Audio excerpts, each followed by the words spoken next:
जो कल वाक़या पेश आया अलीम आदिल शेख साहब के साथ, हम सख्त अल्फाज में उसकी मज़म्मत करते हैं।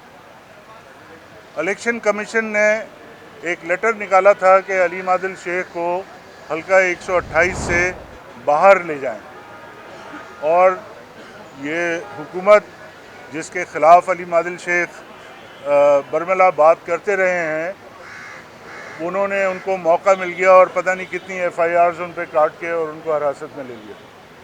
तो ये न सिर्फ कानून की धज्जियाँ उखेड़ रहे हैं, बल्कि एक इंतकामी कार्रवाई इन्होंने की है। इसकी हम मजम्मत करते हैं। हम सारे MPs यहाँ पर जो हमारे फंक्शन लीग के हैं, हम मजम्मत करते हैं। पाकिस्तान मुस्लिम लीग फंक्शनल और GDA और हमारे मुकम्मल हुर जमायत सारी हलीम आदिल शेख की बहादुरी को सलाम पेश करती है, और हलीम आदिल शेख ने यकीन दिला दिया कि हलीम आदिल शेख सिंध का शेर नहीं बल्कि बब्बर शेर है। और उसने हलीम आदिल शेख साहब ने इमरान खान का भी नाम ऊंचा किया और अपोजिशन का भी नाम ऊंचा किया। और हम बहुत जल्द सारे वफद की सूरत में हलीम आदिल शेख से मिलने भी जाएंगे, और जब वो बाहर निकलेंगे उनका इस्तकबाल भी भरपूर तरीके से किया जाएगा, और उन्हें हम हक समझते हैं और हक की आवाज़ वाला इंसान समझते हैं। मुल्क में ख़ास तौर पर सिंध में बड़े सरप्राइज़ देने की बात की जा रही है। ये पीपल्स पार्टी सरप्राइज़ देती रही है, और वो सरप्राइज़ क्या होते हैं आपको और हम सबको पता है। PS 88 का इलेक्शन, ये भी आप लोगों ने देखा कि इन्होंने पहले ही कह दिया था, और हर इलेक्शन में ये कहते हैं कि हम इतने तादाद में वोट हासिल करेंगे। तो ये सरप्राइज़ क्या होता है, ये आप भी समझते हैं, हम भी समझते हैं कि किस तरीके से ये इलेक्शन जीतते हैं। दूसरा, हलीम आदिल शेख के हवाले से मैं बिल्कुल कंडेम करूंगी, मजम्मत करूंगी। इस सूबे में जिसने भी हक की आवाज़ उठाई, पीपल्स पार्टी किसी न किसी तरीके से उसकी आवाज़ को दबाने की कोशिश करती है। वो कोई भी हथकंडा इस्तेमाल करती है, लेकिन उसको निचला दिखाने की कोशिश की जाती है, जिस तरह हलीम आदिल के साथ किया गया, और वहाँ पर किस तरह ख़वातीन के साथ सलूक किया गया, इसकी भी मैं मजम्मत करती हूँ।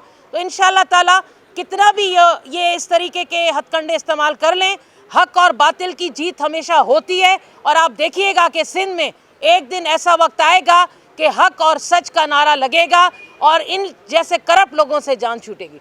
अभी 2 दिन पहले जो कुछ हमारे साथ वहाँ PS 88 के इलेक्शन में हुआ है, उसके साथ जो हमारे पार्लियामेंट्री लीडर अपोजिशन लीडर हैं अलीम आदिल शेख साहब, जिस तरह उनको रोका गया, जिस तरह बंद किया गया, और जिस तरह से वो लोग का जो काम करना चाह रही है पीपल्स पार्टी, वो जो है उसमें अभी मुझे किसी ने कहा कि शायद कुछ MPs को नामालूम उस FIR में भी उठा लिया जाए।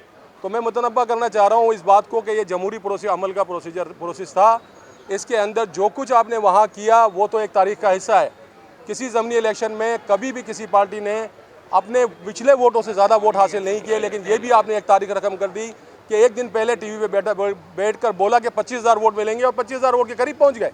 ये आप लोगों का सारा मैटर जो बनाया था उसके बाद किया, और आज हमारे लोगों को जिस तरह से हरासा करने की कोशिश कर रहे हैं, जिस तरीके से उनको धमका रहे हैं, तो मैं आपको ये बताता हूँ कि ये इलेक्शन हम क्या जमहूरियत की बात करते हैं और आप हमेशा डिक्टेटर की बात करते हैं। तो ये जमहूरी अमल को जो है नुकसान पहुँचाने के मुतरादिफ है।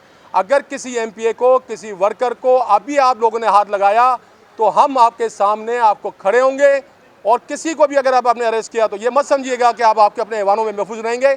हम आपके ऐवानों का घेराव करेंगे, और उस कुव्वत के साथ करेंगे जिस कुव्वत के साथ हमने 2018 का इलेक्शन लड़ा था, 2013 का इलेक्शन लड़ा था। फिर हम आपको बताएंगे कि सबक क्या होता है, कैसे सबक मिलता है आपको। हलीम आदिल शेख के अगर आपने रहा नहीं किया इस इलेक्शन से पहले, तो हम आपके साथ बिल्कुल रास्त इक़दाम उठाएंगे, और वो एहतजाज करेंगे इस मुल्क की तारीख ने कभी नहीं देखा होगा। आज के दिन हमारा आज स्क्रूटनी का आखिरी दिन था, और आज यहाँ पे सुबह से आपके सामने है कि तमाम उम्मीदवारों की आज स्क्रूटनी की गई है, और इन दी एंड टेक्नोक्रेट की सीट के ऊपर 3 फॉर्म रिजेक्ट हुए हैं, जिसमें MQM के अब्दुल रऊफ़ सिद्दीकी साहब, उनका फॉर्म रिजेक्ट हुआ है। MQM के खिज़र असगर जैदी साहब और TLP के यशाउल्लाह खान साहब, इनका 3 फॉर्म जो हैं टेक्नोक्रेट की सीट पे रिजेक्ट हुए हैं, और जुनैरा मलिक का जर्नल सीट के ऊपर उनका फॉर्म रिजेक्ट हुआ है। तो इस तरह आज के दिन टोटल 4 फॉर्म रिजेक्ट हुए हैं, और जर्नल सीट के ऊपर 18 फॉर्म जो हैं वो एक्सेप्ट किए गए हैं जर्नल सीट के लिए। जबकि वुमेन के ऊपर जो है वो टेक्नोक्रेट के लिए 8 फॉर्म और वुमेन के ऊपर 6 फॉर्म एक्सेप्टेड हैं, 9 फॉर्म इनके। इस तरह हमारे टोटल फॉर्म्स जो हैं वो 35 एक्सेप्ट हुए हैं। 39 फॉर्म जमा हुए थे आज तक 3 कैटेगरीज़ पे, जिसमें से 4 फॉर्म रिजेक्ट हुए हैं और अब इस वक्त 35 उम्मीदवार मुकाबले में हैं।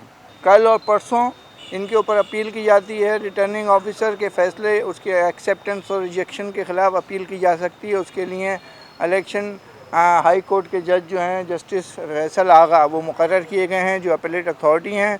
कल और परसों अपील जमा कराई जा सकती हैं, उसके बाद 22 तक वो उसका डिस्पोज़ल करेंगे।